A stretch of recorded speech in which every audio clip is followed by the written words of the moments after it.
Hola, soy Víctor Moya y hoy día vamos a analizar la estructura y función de las proteínas. En primer lugar, debemos tener claro que las proteínas son biomoléculas.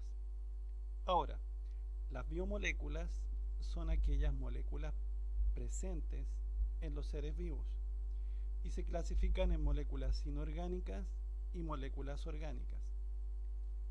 Las moléculas orgánicas son aquellas que dentro de su estructura presentan carbono y las moléculas inorgánicas son aquellas que carecen de carbono dentro de su estructura.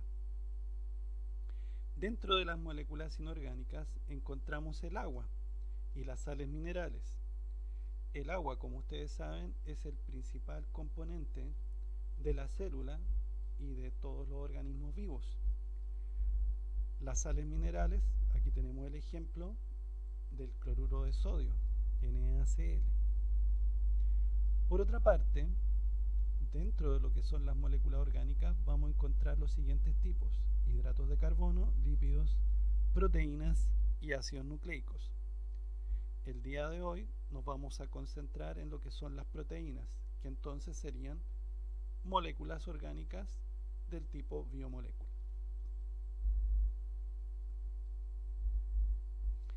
Pues bien, las proteínas están formadas por aminoácidos y los aminoácidos son moléculas orgánicas que están formadas por un átomo de carbono central al cual se unen covalentemente un grupo amino, NH2, un grupo carboxilo, COOH, un grupo R que representa la cadena lateral y que va a ser distinta para cada aminoácido, y un átomo de hidrógeno. El nombre de aminoácido se habrán dado cuenta que tiene que ver con la presencia en esta molécula de estos dos grupos, el amino y el ácido. Los aminoácidos se pueden unir entre sí y formar lo que se llama un péptido. Para que esto suceda va a reaccionar el grupo carboxilo de un aminoácido con el grupo amino de otro aminoácido, perdiendo una molécula de agua y formando este enlace covalente llamado enlace peptídico, que aquí vemos como CONH. En la imagen inferior podemos ver un péptido que está formado por la unión de tres aminoácidos. ¿Cómo sé esto? Porque aquí está la cadena lateral de un aminoácido, la cadena lateral de otro aminoácido y la cadena lateral del tercer aminoácido. Y entre estos encontramos un enlace peptídico aquí y un enlace peptídico acá. Ahora bien, de acuerdo a la naturaleza química de los aminoácidos, estos pueden ser clasificados en diversas categorías. Estas categorías tienen que ver con la cadena lateral. Entonces, vamos a encontrar aminoácidos de tipo no polar con grupos alifáticos, que serían estas cadenas hidrocarbonadas que vemos acá. Y por otra parte vamos a encontrar también aminoácidos no polares, pero asociados a estos compuestos hidrocarbonados en forma de anillo, que serían los aromáticos. Por otra parte, podemos encontrar también aminoácidos polares sin carga. ¿Qué significa esto? Que el grupo lateral es de naturaleza polar.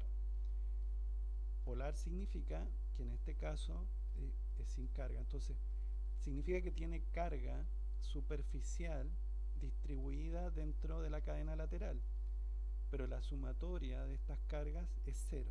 Por eso es polar sin carga, porque la carga neta es cero. Sin embargo, ya por el hecho de ser polar puede interactuar con el agua,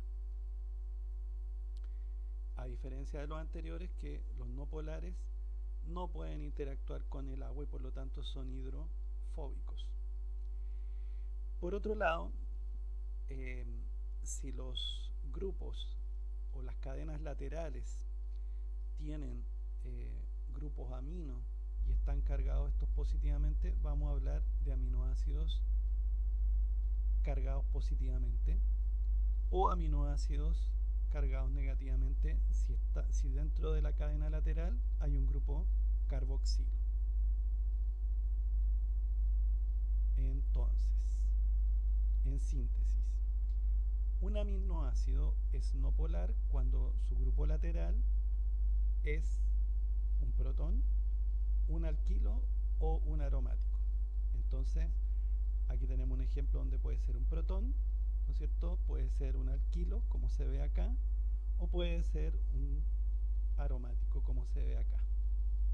¿Ok? Entonces, aquí de color amarillo están representadas las cadenas laterales, que son las que diferencian a cada tipo de estos aminoácidos. Ahora, si hablamos de aminoácidos polares sin cargas, vamos a ver que en este caso el grupo lateral puede ser un alcohol, como podría ser esto, puede ser un tiol, como en este caso, o puede ser amida, como en estos casos que estoy indicando acá.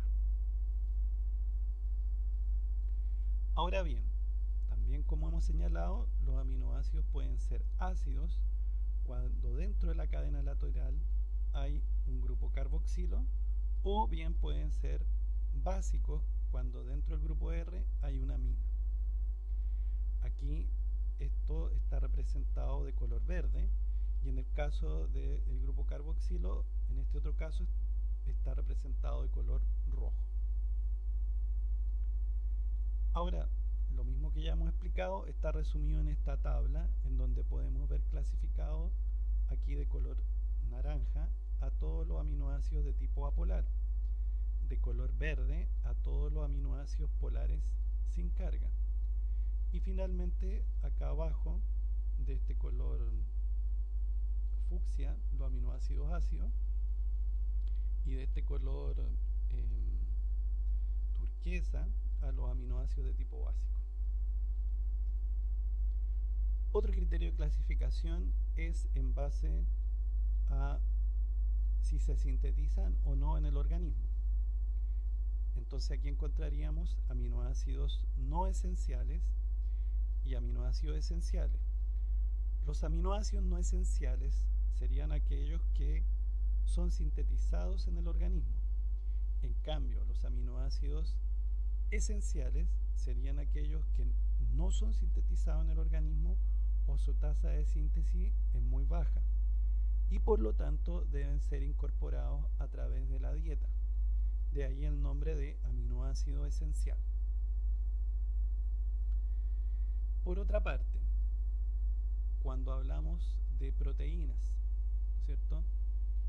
Cuando las proteínas, si las clasificamos de acuerdo a su composición química, podríamos hablar de holoproteínas o de heteroproteínas.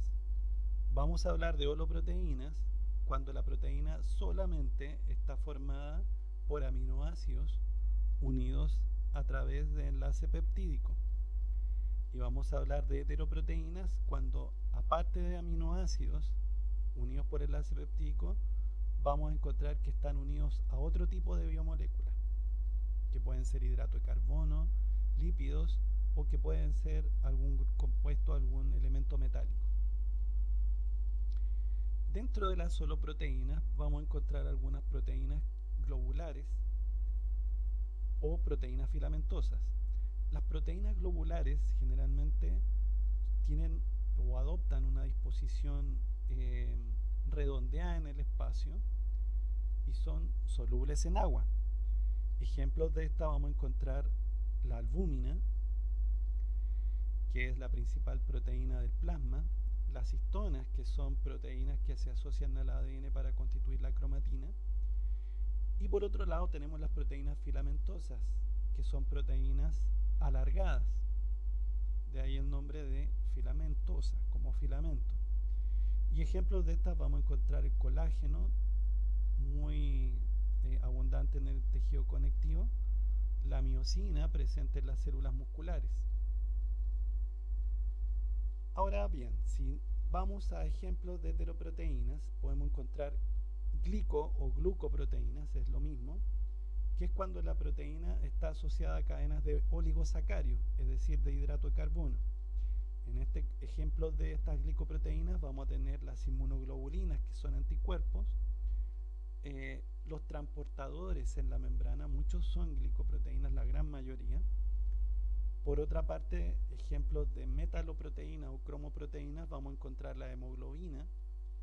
La hemoglobina es una proteína que tiene 4 cadenas polipeptídicas y cada una de ellas tiene un grupo hemo, y al centro de ese grupo hemo hay átomos de hierro.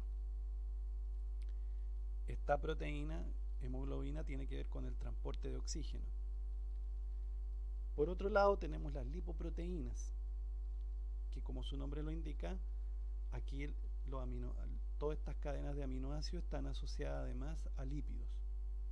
Ejemplos de estas lipoproteínas tenemos las lipoproteínas de alta densidad, HDL, y las lipoproteínas de baja densidad, LDL, que en general permiten el transporte de lípidos de distinto tipo.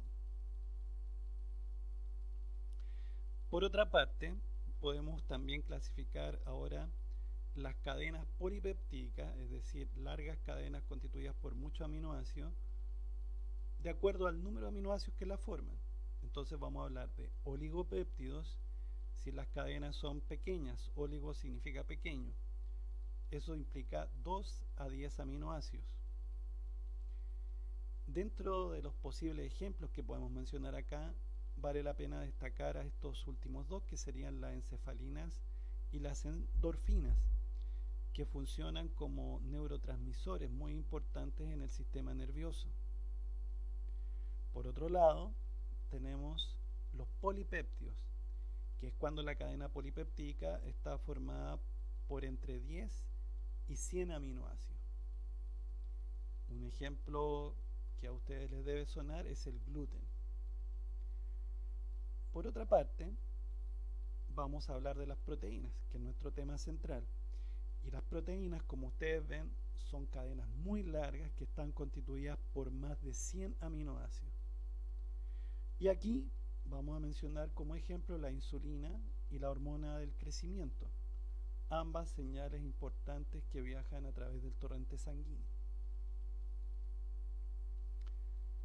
Ahora bien, las proteínas presentan 4 niveles de organización, que vamos a conocer con los nombres de estructura primaria, estructura secundaria, estructura terciaria y estructura cuaternaria.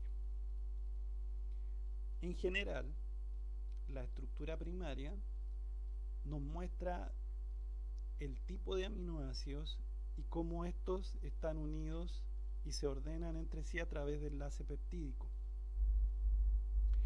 Muchas veces esto representa una representación abstracta y lineal de una cadena polipeptídica. Sin embargo, cuando las proteínas están en un medio acuoso, estas se pliegan, y este primer nivel de plegamiento, que es lo habitual, es lo que llamamos la estructura secundaria.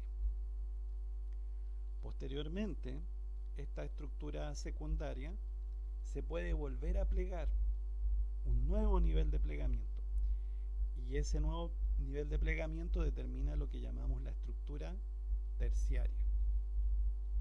La estructura terciaria va a ser muy importante porque aquí hablamos de la conformación o disposición tridimensional de la proteína, y es la que determina el rol biológico de la proteína. Y por último, vamos a hablar de la estructura cuaternaria, que se da en el caso de aquellas proteínas que están constituidas por 2 o más cadenas polipeptídicas. En este dibujo tenemos la hemoglobina, que está formada por 4 cadenas polipeptídicas. Aquí esos rojos representan los grupos hemos que antes había señalado.